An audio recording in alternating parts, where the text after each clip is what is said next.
Նախագահ դուք ասում եք, որ ձեզ համար Արցախի էջը երբեք չի կարող փակված համարվել, բայց փաստորեն այս իշխանությունները Արցախի էջը փակված են համարվում եւ արցախցիների վերադարձը իրատեսական չեն համարում։ Հիմա էլ եք կարծում, որ Արցախի էջը փակված չէ։ Այո, մեր տարբերությունը այս իշխանություններից միայն դա չի։ Մենք հսկայական հարյուրավոր տարբերություններ ունենք շատ սկզբունքային հարցերում։ Իհարկե փակված չի։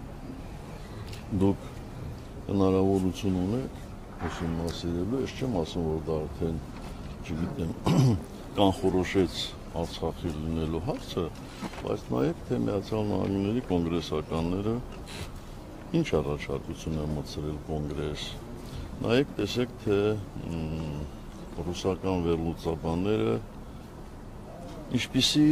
եզրակացություններ են արել եւ ինչ առաջարկություններ ունեն։ Ես չեմ ասում, որ դրանք արդեն որոշված պետությունների կողմից որոշված հանգամանքներ են, բայց դրանք կարևոր հանգամանքներ են։ Արցախը կմնա հայկական, եթե մեր ուղեղների մեջ, բոլորիս ուղեղների մեջ այն լինի հայկական։ Բայց հիմիկվա իշխանությունները կարծես միայն տարածքային վեճ են դիտարկում եւ այդտեղ էլ Ալմաթայի հռչակագրին են հողում տալիս տարածքային ամբողջականության մասին դրույթ կա, մինչդեռ մադրիդյան սկզբունքները Կազանը ավելի շատ Արցախի ինքնորոշման իրավունքի մասին էին։ Ինչու դուրս մնաց այս ինքնորոշման իրավունքը։ Այդ Ալմաթայի հռչակագիրը նորից եմ ասում։ Ուղղակի որևէ այսպես փրփուրներից կախվելու պատմության նման է։ Ալմաթայի հռչակագիրը չի կարող լինել որպես հիմք։ Լավ, իրենք փորձում են դա անել։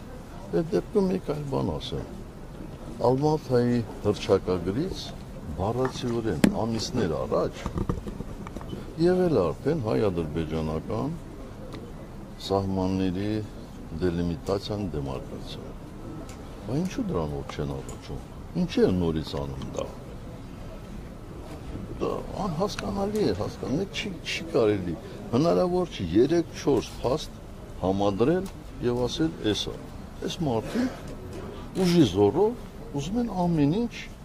ուտեցնել մեր ժողովրդին։ Եթե դա ընկալելի է, դրա դեմ առաջի երթին վստահ եմ, որ նորմալ լրատվամիջոցներն ու լրագրողները պետք է պայքարեն, էլի։ Եվ Լևոն Տեր-Պետրոսյանն ասում էր, որ իր խաղաղության հայեցակարգը տարբերվում է Նիկոլ Փաշինյանի հայեցակարգից։ Դուք համաձայն եք դրա հետ։ Դուք ինչի եք ուրիշների ասածները իմ մեկնաբանությունները հարցնում։ Ես չեմ ուզում որևէ եղել գործընթացներին ծանոթ եք եւ ձեր դիրքորոշումը։ Այ եթե դուք անուն չտաք, ասեք այսպեսի բան կա, ես կարող եմ ասել, բայց դուք ինձ ստիպում եք, որպես ես մեկնաբանեմ երկրորդ նախագահին, առաջին նախագահին, վաղ ինձ ստիպելու եք, որպես ես մեկնաբանեմ, չգիտեմ, մեկ ուրիշ մարդու, ես մեկնաբան չեմ քաղաքական։ Դուք համաձայն եք առաջին նախագահի խաղաղության հայեցակարգի հետ, այսպես ձևակերպեք հարցը, լավ, մի կողմ թողնենք Նիկոլ Փաշինյանը, տարբերվում է։ Ես եմ նույն բանն ասում, ես չգիտեմ ինչի մասին եք դուք խոսում։ Երբ որ Լևոն Տեր-Պետրոսյանը մանրամասներում շարադրի, ինչի մասին է խոսքը, այն ժամանակ ես թեթևակի շատ կարող եմ դրան անդրադառնալ։ Պարոն նախագահ, եւ այդ